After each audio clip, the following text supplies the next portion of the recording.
ക്ഷീര കർഷകൻ്റെ നിരന്തരമായ പ്രശ്നങ്ങളിൽ ഒന്നാണ് പശുക്കൾക്ക് ചെന പിടിക്കാത്ത വിഷയം.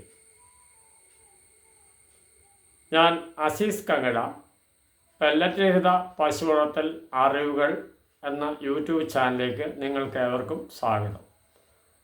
നാളെ ഇതുവരെയായി എനിക്ക് നൽകിയ സപ്പോർട്ടുകൾ വീണ്ടും ഉണ്ടാകുമെന്ന് പ്രതീക്ഷിക്കുന്നു. ഇതുവരെ സബ്സ്ക്രൈബ് ചെയ്യാത്തവർ സബ്സ്ക്രൈബ് ചെയ്യുക, ഷെയർ ചെയ്യുക, നോട്ടിഫിക്കേഷൻ ലഭിക്കുന്നതിനായി ബെൽ ബട്ടൺ അമർത്തുക. നമ്മുടെ പ്രധാന വിഷയം കർഷകർ നേരിടുന്നത് ചെന പിടിക്കാത്തതാണ്. പല കർഷകരും ചോദിക്കുന്നത്, ചേട്ടാ എന്താണ് ചെന പിടിക്കാത്തതിൻ്റെ കാരണം? പശുക്കൾക്ക് ചെന പിടിക്കാത്തതിന് നിരവധിയായ കാരണങ്ങളുണ്ട്. അതിലൊന്ന് രണ്ട് കാര്യങ്ങളൊന്ന് വ്യക്തമാക്കാം. വരും എപ്പിസോഡുകളിൽ മുന്നോട്ട് പോകാം.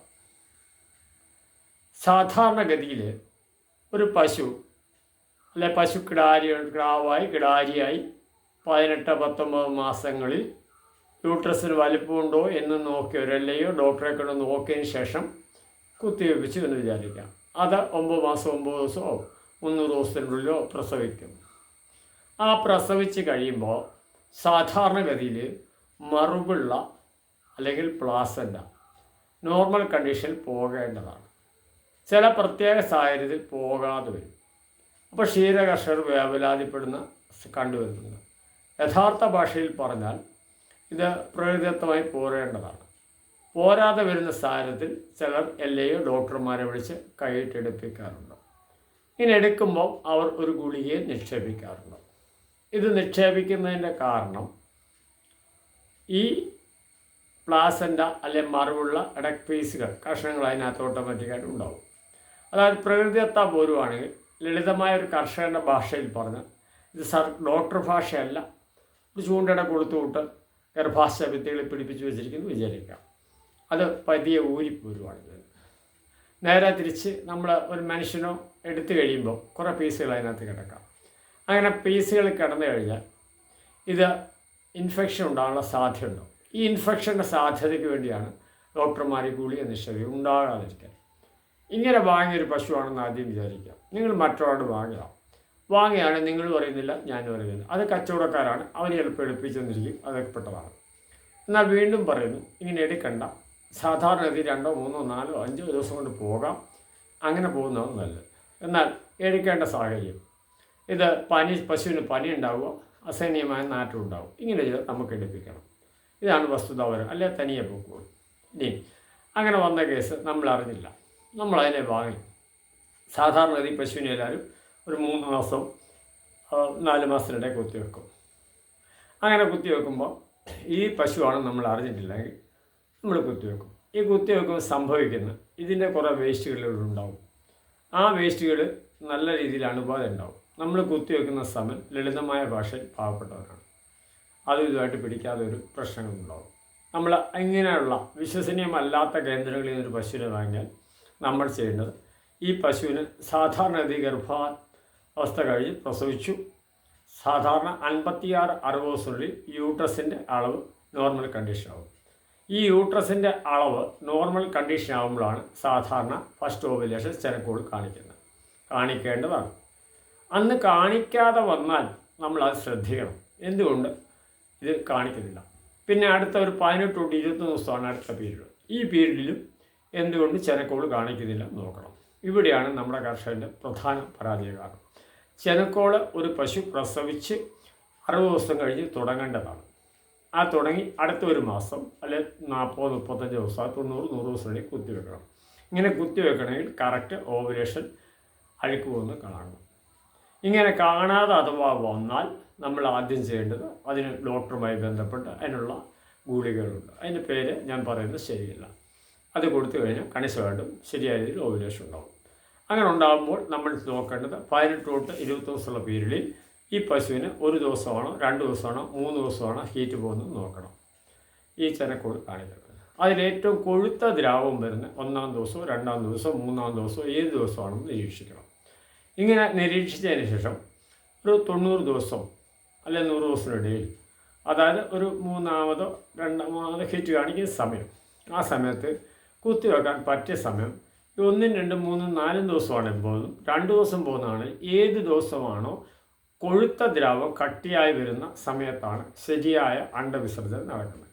ഒരു ഓവുലേഷൻ തുടങ്ങിക്കഴിഞ്ഞ് സാധാരണഗതിയിൽ 72 മണിക്കൂറാണ് സമയം പറയുന്നത്. നമ്മൾ കുത്തിവെക്കുന്ന ബീജത്തിന് 24 മണിക്കൂറാണ് ആയുസ്. നമ്മൾ സാധാരണഗതി ഇങ്ങനെ കുത്തിവെച്ച് കഴിയുമ്പോൾ ഇന്ന് കുത്തിവെച്ചു, അടുത്ത ദിവസം പിന്നെ ഹീറ്റ് കാണിച്ചു വേണ്ട കുത്തിവെക്കണം. കാലത്തന്നേക്കൊക്കെ ഹീറ്റ് കാണിച്ച് കുത്തിവെക്കണം. അങ്ങനെ അടുത്ത ദിവസം കാണിച്ചാലും വീണ്ടും കുത്തണം. ഇങ്ങനെയാണ് ഇതിൻ്റെ പ്രക്രിയകൾ. നമ്മളൊരു 4 ദിവസം കാണിക്കുന്നതാണെന്ന് വിചാരിക്കുക. 4 ദിവസം കാണിക്കുന്ന അതിൻ്റെ മധ്യസമയത്ത് കുത്തിവെക്കുന്നത് നല്ല. പിന്നെ അടുത്തെന്താ, 1, 2, 3 പ്രാവശ്യം നമ്മൾ കുത്തിവെച്ചു, ചെന പിടിച്ചില്ല എന്ന് വിചാരിക്കാം. അങ്ങനെ ചെന പിടിച്ചില്ലെങ്കിൽ കണിശമായിട്ടും 3 തവണ കഴിയുമ്പോൾ നിർത്തിയതിന് ശേഷം യൂട്രസ് വാഷ് ചെയ്യണം. ഈ യൂട്രസ് വാഷ് ചെയ്ത് കഴിഞ്ഞിട്ട് ഒരു തവണ വിട്ടിട്ട് അടുത്ത തവണ കുത്തിവെക്കണം. കാരണം യൂട്രസ് വാഷ് ചെയ്യുന്ന ലിക്വിഡും കാര്യങ്ങളൊക്കെ ഉണ്ടാവും, അതും കൂടെ പോയിട്ട് എന്ന് വേണം നമുക്ക് കുത്തിവെക്കാൻ. ഇങ്ങനെയാണ് നോർമൽ പ്രൊസീജിയർ നമ്മൾ കുത്തിവെക്കേണ്ടത്. ഇങ്ങനെ കുത്തിവെച്ചാൽ കണിശമായിട്ടും ചെന പിടിക്കും. ഇനി ചെന പിടിക്കാത്ത കേസ് കെട്ടിൽ എന്താണ്? സാധാരണ രീതിയിൽ ഒരു 90% ഇങ്ങനെയുള്ള സാഹചര്യങ്ങളിൽ ഒരു കർഷകൻ നിരീക്ഷിച്ചാൽ കണിശമായിട്ടും നമുക്കതിനെ ചെന പിടിപ്പിച്ചേക്കാം. പിടിക്കാത്തതിൻ്റെ കാരണം നമ്മുടെ കർഷകരുടെ ഒരു പ്രധാന വിഷയം എന്താ? നമുക്ക് പാല് കിട്ടണം. പാല് കിട്ടുന്ന ആദ്യം 3-ാം മാസം അല്ലെ 90-100-ാം ദിവസം കുത്തിവെച്ചു, ശരിയായത് കുത്തിവെച്ചു. അതാണ് ശരിയായ നിലപാട്. അങ്ങനെ കുത്തിവെച്ചാൽ ഈ പശു 12-14 മാസത്തിനിടയിൽ അടുത്ത പ്രസവം നടക്കും, ഒരു കുട്ടിയെ കിട്ടും. നമ്മൾ 7 മാസമാകുമ്പോൾ കറവ വിടുന്നു. ആ കറവ വിടുന്നത് ഒരു 6.5 മാസമാകുമ്പോൾ ഉച്ചക്കറ വിടുന്നു. ഒരു 15 ദിവസത്തിന് ഉച്ചക്കറക്കാതിരിക്കും. കറ വിടുന്ന 7 മാസം ആകുമ്പോൾ 1, 2, 3, 4, 5 ദിവസം നീട്ടി കറന്നിട്ട് വിടുക. അതവിടെ നിൽക്കട്ടെ. ഇങ്ങനെ കറ വിട്ടതിന് ശേഷം നമുക്ക് 79, 80, 90 ദിവസത്തിൻ്റെ അടുത്ത് കുട്ടി ഉണ്ടാവും. നമുക്ക് ശരിയായ രീതിയിൽ പാലുൽപാദനം കിട്ടും. നമ്മുടെ കർഷകരുടെ പ്രശ്നം ഞാൻ പറഞ്ഞത്, ഈ 3 മാസം നമ്മൾ കുത്തിവെച്ചാൽ കണിശമായിട്ട് കുത്തിവെച്ചെങ്കിൽ ചെന പിടിച്ചു എങ്കിൽ ആ 3-ാം മാസം, അതായത് പശു പ്രസവിച്ച് 6-ാം മാസം അല്ലെ 6.5 മാസം ചെന പിടിച്ചുവെങ്കിൽ പാലുൽപാദനം കുറയും, നമ്മുടെ വരുമാനം നിൽക്കും. ഇതിന് പല കർഷകരും ചെയ്യുന്നത്, പല വലിയ ഫാമുകാരും, ഞാൻ അവരെ കുറ്റം പറയുന്നത്, അല്ലെങ്കിൽ ബിസിനസ്സാണ്, 3 6 മാസം വരെ നീട്ടും. അപ്പോൾ ഫസ്റ്റ് കറവ നമ്മുടെ ഒരു 120 ദിവസം കിട്ടുന്നതിന് കുറച്ചുകൂടെ നീട്ടി കിട്ടും. ഇങ്ങനെ നീട്ടി കിട്ടുമ്പോൾ ഈ പശുക്കളിൽ ഉണ്ടാകുന്ന പ്രശ്നങ്ങളെന്ന് വെച്ചാൽ ഈ ചെന പിടിക്കുന്നതിനുള്ള സാധ്യതകൾ കുറയുകയാണ്. ഈ യൂട്രസിൻ്റെ ഭിത്തികളിലുള്ള വിഷയങ്ങൾ, അതുപോലെ തന്നെ മനുഷ്യരുണ്ടാകുന്ന ടെസ്റ്റുകൾ, മുഴകൾ, കാര്യങ്ങളൊക്കെ ഉണ്ടാകാം. ഇങ്ങനെയുള്ള പല സാഹചര്യങ്ങൾ ഇങ്ങനെ നീട്ടിക്കൊണ്ട് പോയാലും ചെന പിടിക്കാനുള്ള സാധ്യത കുറയും. അത് ചിലർ 6-9 മാസമൊക്കെ നീട്ടും. അപ്പം വീണ്ടും ചെന പിടിക്കുന്ന സാധ്യത കുറവാണ്. ഇത് നമുക്ക് തന്നെ നമ്മൾ വെക്കുന്ന പരാജയമാണ്. അത് നമ്മുടെ അറിവില്ലായ്മയാണ്. ഈ അറിവില്ലായ്മ കൊണ്ട് ചെന പിടിക്കാതെ വന്നാൽ പിന്നെ അതിന് വളരെ ബുദ്ധിമുട്ടാണ് ചെന പിടിക്കാൻ. ഇതൊക്കെ നമ്മുടെ അറിവില്ലായ്മയെന്ന് ഞാനൊരു കർഷകൻ എന്ന നിലയിൽ അനുഭവത്തിൽ കൂടെ പറയാണ്. അറിവില്ലായ്മയിൽ നിന്നുണ്ടാകുന്ന ചെന പിടിക്കാതെ. എന്നാൽ അല്ലാതെ ഒരു 10% ജന്മന ഉണ്ടാകുന്ന പ്രശ്നങ്ങൾ ഉണ്ടാകാം. 10% ചിലപ്പോൾ ഇല്ല, 5% ഉണ്ടാകുള്ളൂ. കാരണം അതെന്താണ്? അത് യൂട്രസിനകത്ത് എന്തെങ്കിലും പ്രശ്നങ്ങൾ, യൂട്രസിൻ്റെ വലിപ്പക്കുറവുകൾ, അങ്ങനെയുള്ള കുറേ വിഷയങ്ങൾ, യൂട്രസിനകത്ത് മുഴുവൻ മുമ്പേ പറഞ്ഞുകൊണ്ട് പല കാരണങ്ങളുണ്ടാവും. അതൊരു വിദഗ്ധനായ ഡോക്ടറെ പരിശോധിച്ചാലും മനസ്സിലാക്കുന്നു. അപ്പം നമ്മൾ പ്രധാനമായിട്ടും ഇങ്ങനെയുള്ള വിഷയത്തിൽ നമ്മൾ വാങ്ങിയ പശുവാണ് കണിശമായിട്ടും ഫസ്റ്റ് ഓവുലേഷൻ അതൊരു 56 ദിവസം കാണിക്കുന്നുണ്ട് നോക്കുക.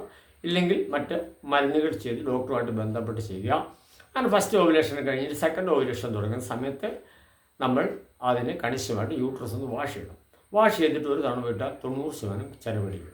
നമ്മുടെ വീട്ടിൽ വളർത്തുകയാണെങ്കിൽ ഈ പ്രശ്നങ്ങളൊന്നുമില്ല, നമുക്കറിയാം. അപ്പം നമ്മൾ ചെയ്യേണ്ടത് എന്താ? വ്യക്തമായ നിരീക്ഷണങ്ങൾ. ഒരു പശു പ്രസവിക്കുമ്പോൾ ഇതിന് പ്രസവത്തിന് ശേഷം ഓവുലേഷൻ എത്ര ദിവസം, അതായത് അഴുക്ക് പോകുന്ന മതിലക്ഷണം എത്ര ദിവസം കാണുന്നു എന്ന് പരിശോധിക്കുക. 1 ദിവസം 2 ദിവസമാണെങ്കിൽ കണിശമായിട്ടും നമുക്ക് 2-ാം ദിവസമാണ് കുത്തിവെക്കാൻ നല്ലത്.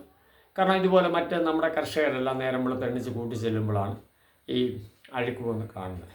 അപ്പോൾ രാത്രി 10-ന് പോയോ 12-ന് പോയോ എപ്പോഴും പോയോ എന്ന് അറിയാൻ പറ്റില്ല. അതായത് ചുരുക്കത്തിൽ ഒരു 12 മണിക്കൂറിന് ശേഷം, ഫസ്റ്റ് ഓവുലേഷൻ ഉണ്ടായ 12 മണിക്കൂർ ശേഷമാണ് നല്ല സമയം.